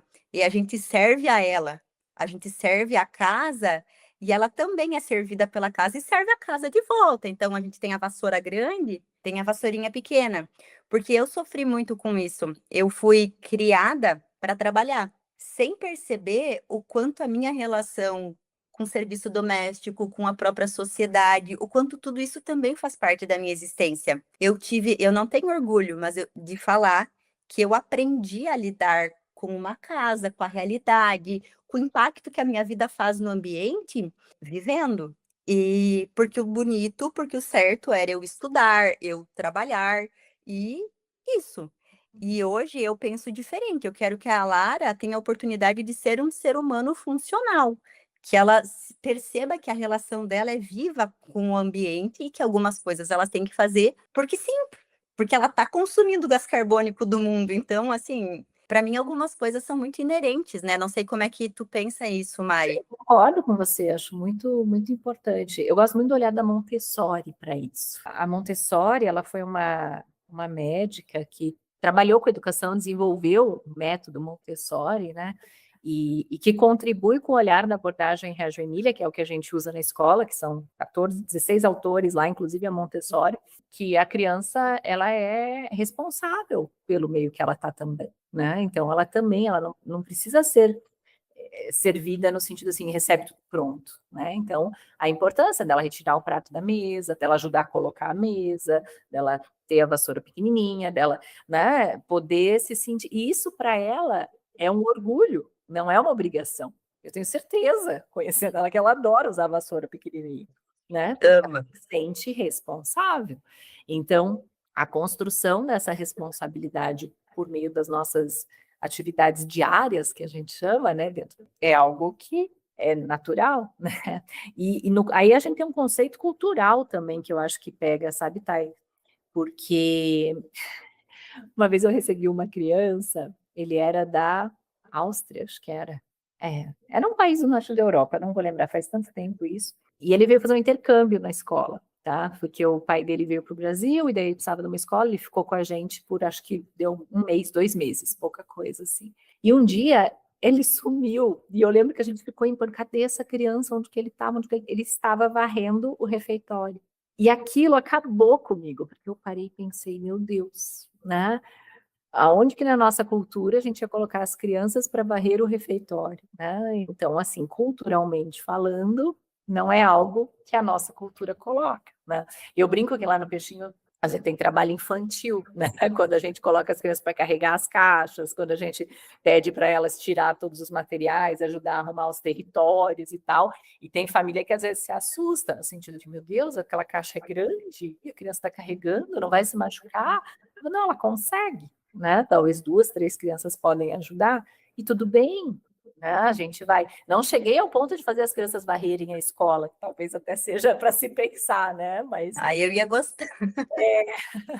Mas eu acho que são construções sociais, né? E já em se tratando da própria casa, da família, a criança faz parte desse sistema, então ela se sentir responsável por isso também é importante. E eu vou compartilhar uma experiência bem pessoal. Muito do que me fez, escolher a psicologia é porque eu nasci buscando uma lógica de um sentido. Eu lembro de eu com 3 anos, assim, quando eu me dei conta que eu pensava e a minha mãe não tinha acesso aos meus pensamentos, que então existia um mundo só meu, eu lembro que eu comecei a conversar com esses pensamentos e pensar: "Cara, para que eu tô aqui? Tem que ter um sentido". E aí eu meio que interpretei errado esse sentido, como se eu fosse sentir que a minha vida tem sentido quando eu fizesse algo grandioso. Quando eu descobrisse uma missão, quando curasse o câncer, sei lá. E onde que eu descobri o sentido da minha vida? Quando eu comecei a me relacionar com cada pedacinho do dia, com presença, me relacionar com descascar uma banana, com colocar uma mesa, com limpar uma pia, com preparar uma reunião com presença, com me relacionar com cada eventinho que cada dia trazia, bem esse simples. Eu encontrei um outro tipo de sentido. E aí eu acho que a nossa educação, às vezes, ela peca, porque aqui no Brasil a gente tem uma educação do extraordinário. Tanto do que você falou, existem as profissões extraordinárias, existem os trabalhos extraordinários, existe o que você fez no dia extraordinário.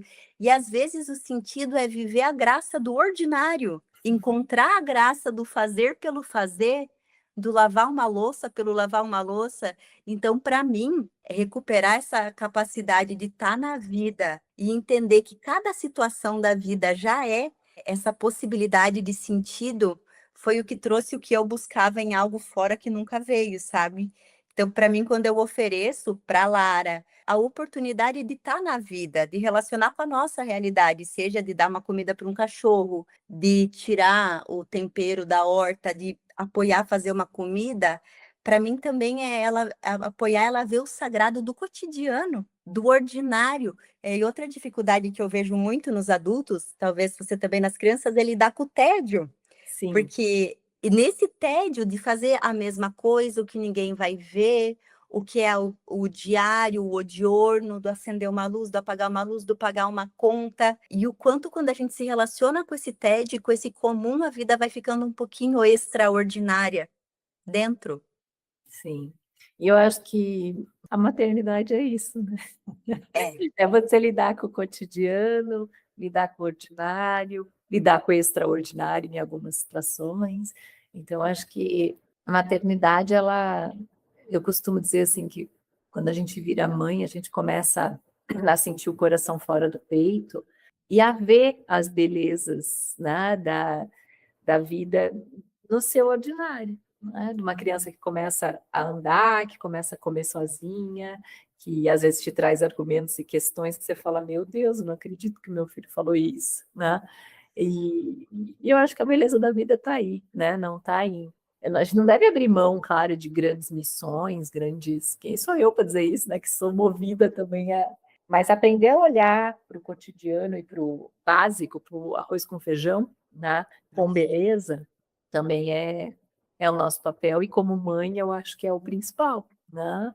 De olhar para os nossos filhos e ver, tá, estou fazendo um arroz com feijão bom, às vezes eu boto um bifinho, às vezes eu coloco, né, algum outro sabor, mas não precisa ser tão extraordinário, né? Precisa ser responsável, né? Você precisa pensar ali com qualidade a refeição que você está oferecendo, literalmente falando, mas, né, a educação em si. E lidar com o tédio também, porque nem sempre as coisas precisam, né, ser tão incríveis assim. É difícil, eu vou ser sincera, tá? Eu que adoro inventar e a gente tem aí conceitos também, às vezes é para outra live, mas de perfis sensoriais que buscam sentir sensações e para uma pessoa que é exploradora, o papel que eu tenho, né, dentro do perfil sensorial, eu quero sempre novidade. Então eu também preciso me conter e falar, não, calma, não é sempre que vai ter, né? Comer o arroz com feijão aqui faz parte também, né? Então é uma. Mas é lindo. Eu acho que ser mãe é morro de orgulho e é. Eu acho que nem todo mundo deve ser mãe, né? Porque você precisa abrir mão Também acho. de muita coisa para se tornar uma boa mãe. E a maternicência, ela faz isso, né? Quando você pensa organicamente falando, o quanto o cérebro, a própria amígdala cerebral, ela dobra de tamanho, né? Quando você está grávida, quando você está passando pelo processo inicial da maternidade, porque você vai ter que abrir mão de você por um período para você prover essa vida, né? Depois você se reencontra. Eu lembro que quando o Vitor tinha 3 anos, eu fui fazer uma viagem para a Itália por estudos e eu fiquei 17 dias lá. E lá eu me reencontrei como Mari, além da maternidade, né? Eu lembro que fazia mais ou menos ali 3, 4 anos que eu não tirava uma selfie. E eu fui viajar, viajei com uma amiga, né? E aí eu comecei a tirar selfie e eu parei e falei, gente, há quanto tempo que eu não tiro uma selfie? Porque eu só tirava foto dele. Foto só minha, não tinha mais, aquilo não existia. E aí, depois de um tempo, você volta a se reencontrar, né? E acho que, eu imagino que o público aqui majoritário sejam mães recentes, ali dos primeiros anos de vida, e que é um desafio, né? Porque eu tenho que cuidar do outro e muitas vezes eu abro mão de mim, mas eu também preciso me reencontrar. E isso é algo que aos poucos as coisas vão acontecendo. Vocês estão vendo, gente? Eu já tenho ideia de uns 5 Vai Pela Sombra com a Mari, só preciso entrar na agenda dela agora. Então, contribuam com mais perguntas, que aí vocês me ajudam a pleitear com a Mari mais alguns assuntos aqui. E Mari, para a gente fechar hoje, se tu pudesse deixar, a partir de toda a tua vivência, uma mensagem para os pais e para os educadores que estão cansados, confusos, com medo de errar, o que que a Mari diria para eles? Eu vou dizer uma coisa prática que eu vejo que faz total diferença na maternidade e uma coisa mais, talvez, utópica, não sei se é assim dizer. A prática, gente, eu sei que tem muita mãe grávida também que te segue, né, que está começando, enfim. O único, eu falo que grávida recebe palpite de tudo quanto é lado, né? E a minha única sugestão é não associe sono a peito. É a única, tá? Eu acho que ela é muito funcional. Porque se você associar sono a peito, muitas vezes a criança vai acordar muitas vezes à noite pedindo peito e você não vai dormir o suficiente. E o sono é o organizador e uma coisa leva a outra. Então eu sempre falo, olha, meu único palpite para você como mãe, se você quer dar chupeta, quer dar chupeta, se vai dormir cama compartilhada, não vai, mas não associe sono a peito, é a única coisa, porque eu percebo a diferença que isso faz na vida das mulheres, tá? Porque essa criança que aprende a dormir autonomamente falando, ela vai trazer uma qualidade de vida um pouco mais leve para todo mundo. E, utopicamente falando, seja o seu melhor possível. Só isso, né? Acho que se dedique na responsabilidade que é educar, mas ao mesmo tempo autorizando erros, né? Validando acertos, entendendo que a gente não é perfeita. A nossa maternidade ela é possível e não perfeita. Somos todos humanos e as mães fazem sempre o seu melhor possível. Eu digo sempre para as meninas lá da escola, às vezes as professoras dizem, Mari, não aguenta essa mãe, meu Deus, olha isso, olha isso, olha isso. Olha o que ela fez. Eu falo, ninguém acordou e disse, eu vou ser uma péssima mãe hoje. Todas as mães vão tentar fazer o melhor que elas podem. Às vezes, falta conhecimento, falta, né, experiência, informação. E a gente, como escolas, tem uma coisa que a gente gosta muito de fazer, é acolher as famílias, as mães e orientar. Às vezes eu ouço frases assim, nossa, Mari, foi aqui que eu aprendi a ser mãe, né? Uma vez eu ouvi uma muito forte de uma mãe, o filho dela já era grande, e ela me encontrou em um lugar, ela falou, Mari, o peixinho foi um oásis na minha vida. Aquela frase para mim me marcou de tal forma, ela falou, vocês nos orientavam, né? E agora eu estou perdida, não sei o que eu faço. E a gente gosta disso, seja com os cafés com pais, seja nas reuniões individuais, nas trocas, né? Acho que como escola a gente tem muito essa parceria entre família e escola, porque unindo essas forças as coisas ficam mais fáceis, né? Não adianta a escola fazer de um jeito, a família fazer de outro totalmente diferente, tem que ter uma união. E essa orientação, a gente está lá na escola como especialista para poder ajudar as mães, né? Então, acho que buscar essa ajuda, acho que o teu trabalho é lindo. Nossa, eu falei para você, né, Thay, que eu maratonei ali os podcasts e eu falei, meu Deus, que coisa mais linda esse trabalho que a Thay está fazendo de trazer reflexão, né, materna, porque é fundamental. Acho que ter essa comunidade consistente e uma linha, né? Porque também você começa a ouvir tudo, ver tudo, aí a mãe fica muito perdida. Então, não, peraí, vou seguir isso aqui. Então, é isso aqui que eu vou seguir. Ai, não, mas tal fulana falou isso, a outra falou aquilo, a outra falou aquilo. Aí vira uma salada e a mãe deixa a criança conduzir tudo, aí já era. Porque se tem uma coisa que não pode fazer, gente, criança é regida por prazer, né? Não deixa a criança conduzir tudo, porque senão daqui a pouco é ela que está escolhendo que shopping que vai, qual parque que vai, qual passeio, qual viagem, qual comida. Não vai dar certo. É o adulto que precisa regir a relação. Isso tem que ficar muito claro. São esses duas situações, né? Uma muito prática e outra dessa maternidade possível. Eu acho que a Mari, ela encerra com muita potência esse episódio. Eu também queria lembrar vocês, no final de tudo que a gente disse, algo muito essencial, que a criança de vocês, ela não precisa de adultos perfeitos, mas ela precisa de adultos inteiros. Inteiros o suficiente para amar, inteiros o suficiente para errar, inteiros o suficiente para frustrar, para pedir desculpa, para querer aprender, e inteiros o suficiente para sustentar o que toda essa relação provoca na gente e nas crianças. Então, a Mari que me indicou um livro que chama Cuidado, Afeto e Limites, que me apresentou o horizonte de olhar para esses vetores como complementares e não como opostos, como expressões diferentes do mesmo compromisso com o suporte ao desenvolvimento integral de uma criança, que no caso era a minha. Então, eu quero agradecer de todo o meu coração a Mari por ser quem ela é, pelo trabalho que reverbera a partir dela e do sistema dela. Eu quero agradecer a Peixinho e o teu tempo de estar aqui, Mari, de escolher. Para estar aqui, eu sei que você não está em outros lugares, então de escolher dizer esse não para outras oportunidades, para ceder a oportunidade que a tua experiência, que a tua voz, que o teu conhecimento chegue como pílulas, como insight, como possibilidades para que as mães, com seu pensamento crítico, reflitam, tenham insights e conquistem um pouco de autenticidade, autonomia, firmeza na condução da educação dos seus filhos. Então, eu quero agradecer também a vocês que ficaram aqui, vocês que mandaram as perguntas.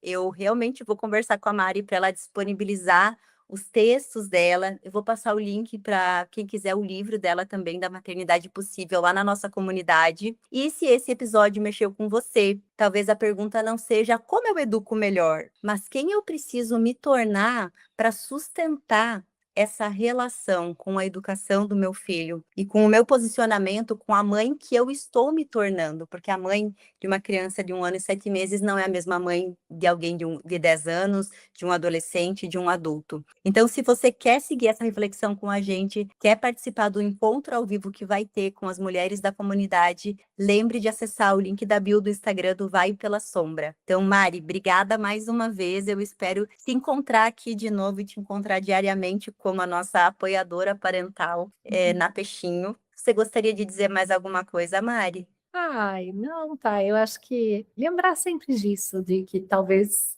cultivar as nossas sementes ali, né, é fundamental. Sabe que o Centro de Formação do Peixinho, ele chama Semente da Infância, e eu queria um slogan, e eu não conseguia ter ideias. E daí eu comentei com meu filho, e falou, mãe, por que você não coloca Semente da Infância, germinando a educação? Ele que sugeriu. Uau! Aí eu olhei para ele e falei, ai, Vitor, é isso mesmo, né? Valeu a pena, hein? Valeu a pena, a gente tem que cultivar, né? Lembrem-se sempre disso, a gente fazer o nosso melhor possível. E essas parcerias acho que aquecem o coração materno, né? Nós não estamos sozinhos no mundo, né? Não somos perfeitos, mas se a gente se unir, acho que essas trocas são extremamente relevantes, tá bom? E fica o convite, quem quiser conhecer um pouco mais do trabalho do Peixinho, né? Entra lá no Instagram, Peixinho Dourado Curitiba. O Centro de Formação chama Semente da Infância, ele é especialmente para educadores profissionais, mas eu sei que tem muitas famílias que tem um podcast também, que é o Semente da Pedagogia, e, enfim, a gente está aí, espalhando sementes, né, de respeito à infância. Essa é a minha missão de vida, seja com os pais, seja com os educadores, com escolas. Acho que a gente pode fazer essa diferença no mundo, tá bom? Muito obrigada, Mari. Imagina, gente. Um beijo grande. Qualquer coisa, estou à disposição. Nós vamos marcar assim outro dia. Eu adorei o bate-papo. Obrigada, Mari.